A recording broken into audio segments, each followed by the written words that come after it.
আসসালামু আলাইকুম ওরহমতুল্লাহি ওয়াবারাকাতুহু। দর্শক শ্রোতা, আজকের ভিডিওতে খুবই গুরুত্বপূর্ণ বিষয় নিয়ে এসেছি। আজকের ভিডিওতে আমরা নিয়ে এসেছি যে ৫ ব্যক্তি আল্লাহ তাবারাক ওয়া তাআলাকে চ্যালেঞ্জ করেছিল, তাদের পরিণতি কি ঘটেছে, পরবর্তীতে তাদের অবস্থা কি হয়েছে, আমরা সে সম্পর্কে ৫ ব্যক্তির ব্যাপারে আপনাদের কাছে সুন্দর একটি ভিডিও নিয়ে এসেছি। ভালো লাগলে লাইক দিবেন, শেয়ার করবেন, দরকার পড়লে মন্তব্য করবেন এবং বিশেষ করে আমাদের সাথে জুড়ে থাকার জন্য আমাদের চ্যানেলটি সাবস্ক্রাইব করে দিয়ে আমাদের সাথে জুড়ে থাকবেন। নিত্য নতুন ইসলামিক ভিডিও সবার প্রথমে আপলোড করার মাত্র আপনার কাছে পৌঁছে যাবে। তো দর্শক শ্রোতা, চলুন ৫ ব্যক্তি কে কে ছিল। আমরা ৫ নম্বরে বলবো 10K টু নেপস। 10K টু নেপস একটি একটি ব্যক্তির নাম। এই ব্রাজিলের সাবেক নির্বাচিত প্রধানমন্ত্রী ছিল। সে কখনো আল্লাহকে স্বীকার করত না এবং আল্লাহর মখলুক নিয়ে আল্লাহর সাথে সে কি করত, ব্যঙ্গ করত। একবার সে সিগারেট খেতেছিল ব্রাজিলের কোনো জায়গায় কোনো সময়ে, এবং সেই সিগারেট খেতে খেতে সিগারেটের ধোঁয়া উপর দিকে করলো এবং আল্লাহর সঙ্গে ব্যঙ্গ করে বলল, এটা তোমার জন্য। তারপরে কি হলো, এবং সে বলেছিল যে এই বছর আমাকে প্রধানমন্ত্রী করতে কেউ বাধা দিতে পারবে না, এবং উপর দিকে আঙ্গুল করে বলেছিল যে তুমিও পারবে না। তো পরবর্তীতে সে কি হলো, প্রধানমন্ত্রী তো সে হয়ে গেল, কিন্তু আল্লাহ তাবারক ওয়া তাআলা তার মন্ত্রী হইতে গেল। আল্লাহ তাবারক ওয়া তাআলা তার ফুসফুসে ক্যান্সার দিল। ফুসফুসে ক্যান্সার দেওয়ার কারণে তার অবস্থা কি হলো, খারাপ হলো। তো প্রধানমন্ত্রী নির্বাচিত হবার পরেও সে ১ সেকেন্ডের জন্য সেখানে সিংহাসনে সে বসতে পারল না। আল্লাহ তাবারক ওয়া তাআলা কি করলেন, সিংহাসনে না বসিয়েই আল্লাহ চ্যালেঞ্জকে অ্যাকসেপ্ট করলেন এবং তার ফুসফুসে ক্যান্সার দিয়ে তার সমাপ্তি ঘটালেন। সে দুনিয়া থেকে চলে গেল। আবার অনেক কিছু এমন তার কাজ ছিল যেগুলো আল্লাহকে চ্যালেঞ্জ করার কাজ। তো আল্লাহ তাবারক ওয়া তাআলা চ্যালেঞ্জ অ্যাকসেপ্ট করলেন। সব থেকে চ্যালেঞ্জার তো আল্লাহ তাআলা, সব থেকে বড়। তো তিনি এই রকম তার পরিণতি ঘটালেন। আমরা ৪ নম্বরে বলবো আদম পুত্র কেয়াম। আদম পুত্র আদম আলা নবিয়্যিনা আলাইহিস সালাতু ওয়াস সালামের এক পুত্রের নাম ছিল কেয়াম। এই কেয়াম ছিল বড় শক্তিশালী এবং সবসময় নিজেকে নিয়ন্ত্রণে রাখতো এবং সব কিছু নিয়ন্ত্রণ করত।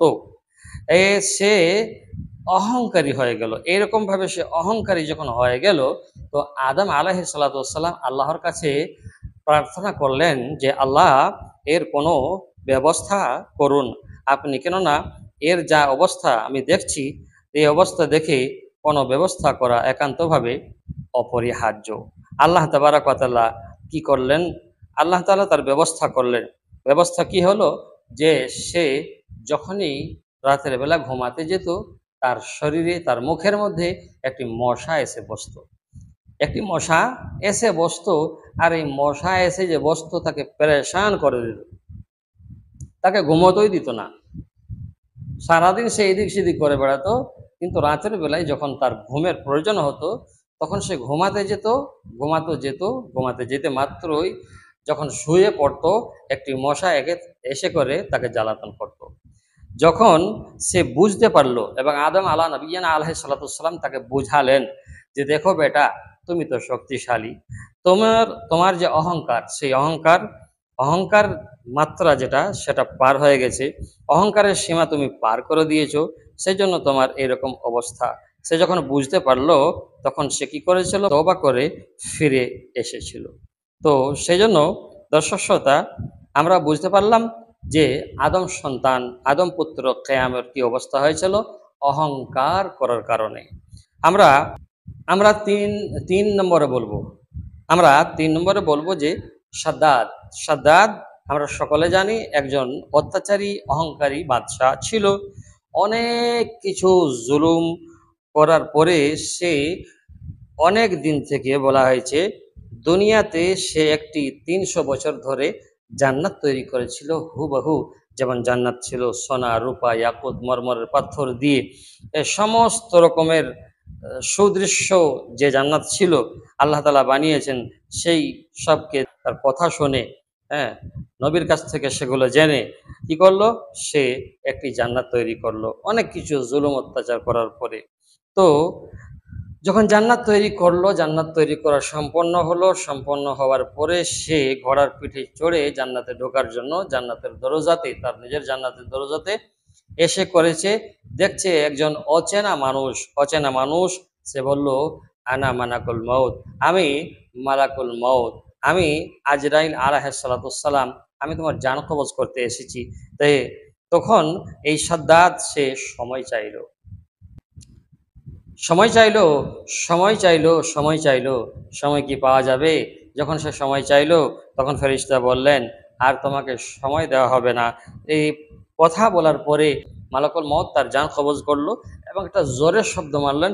জোরের শব্দ মারার কারণে তার যে দুনিয়াতে জান্নাত বানানো হয়েছিল ওই জান্নাতটি একেবারে মাটিতে মিশে গেল, ধূলিসাৎ হয়ে গেল, ধুয়ে মুছে আল্লাহ তাআলা ধ্বংস করে দিলেন।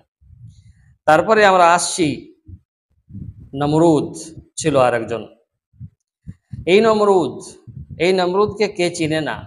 এই একজন অত্যাচারী বাদশাহ, যে নমরুদ হজরতে ইব্রাহিম আলাইহিস সালাতুস সালাম কে আগুনের মধ্যে নিক্ষেপ করেছিল। এই নমরুদ আল্লাহর সঙ্গে যুদ্ধ করতে চেয়েছিল, আর এই যুদ্ধ করার জন্য তার শহরে সে একটি উচ্চ মিনার জাতীয় জিনিস বানিয়েছিল। তো এইরকম একটা মিনার, উঁচু একটা পিলারের মতন বানিয়েছিল, আর সেখানে চড়ে সে আল্লাহর সঙ্গে যুদ্ধ করতে চেয়েছিল। আল্লাহ তাবারক ওয়া তাআলা শেষমেশ তার পরিণতি কি করলেন, তার অবস্থা কি করলেন? একটি মাছিদের মধ্যে একটি ল্যাংড়া মাছি, খরা মাছিকে তার নাকের মধ্যে ঢুকিয়ে দিয়েছে। এই মাছি তাকে প্রেশান করতে থাকে, এমন আযাব আল্লাহ দিলেন যে মাছি নাকের মধ্যে থাকার কারণে তার যে চেলাচাপাটা থাকতো আশেপাশে, তার যে খাদিমগুলো থাকতো তাদেরকে জুতা পিটা করাতো মাথায়। যতক্ষণ পর্যন্ত জুতা পিটা করাতো ততক্ষণ পর্যন্ত তার মস্তিষ্ক, তার শরীর ভালো থাকতো, কিন্তু যখনই জুতা পিটা ছেড়ে দিত, বন্ধ করে দিত, তখনই তার আবার সেই মাছি তাকে পরেশান করতো।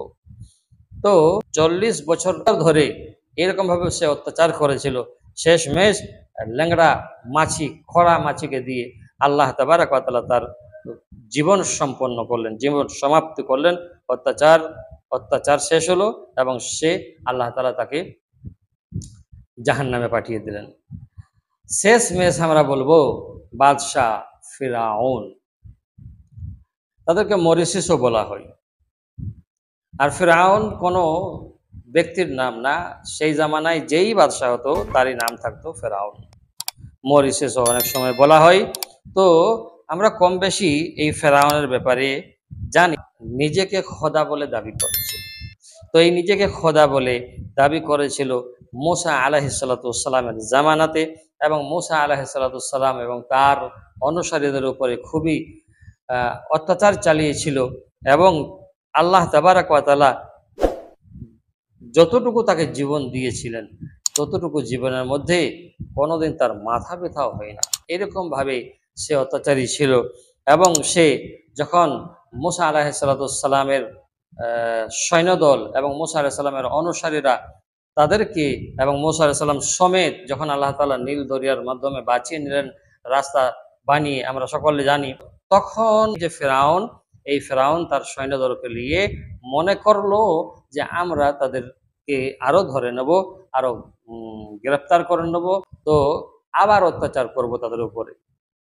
আল্লাহ তাআলা বীচ দরিয়াতে, মাঝ দরিয়াতে, লোহিত সাগরের মধ্যখানে যখন তারা যায় এবং তার সৈন্যদল যায়, আল্লাহ তাবারক ওয়া তাআলা তাদের সকলকে সেখানে মিটিয়ে দিলেন এবং আল্লাহ তাআলা সকলকে ডুবিয়ে মারলেন। তার পরিণতি শেষমেশ এরকমভাবে সমাপ্তি হলো। 300 বছর ফেরাউনের লাশ সেই লোহিত সাগর নীল দরিয়াতে পড়েছিল। আল্লাহ তাবারক ওয়া তাআলা নমুনা স্বরূপ একটা দিলেন যে আমি আল ইয়াউমা নুনাজ্জিকা বিবাদানিকা লিমান খালফাকা আয়া। আল্লাহ তাআলা বলে দিলেন যে আমি তোমাদের জন্য একটা নিদর্শন দিলাম। তো বুঝতে পারলাম, আশা করব। আসসালামু আলাইকুম ওয়া রাহমাতুল্লাহি ওয়া বারাকাতুহু।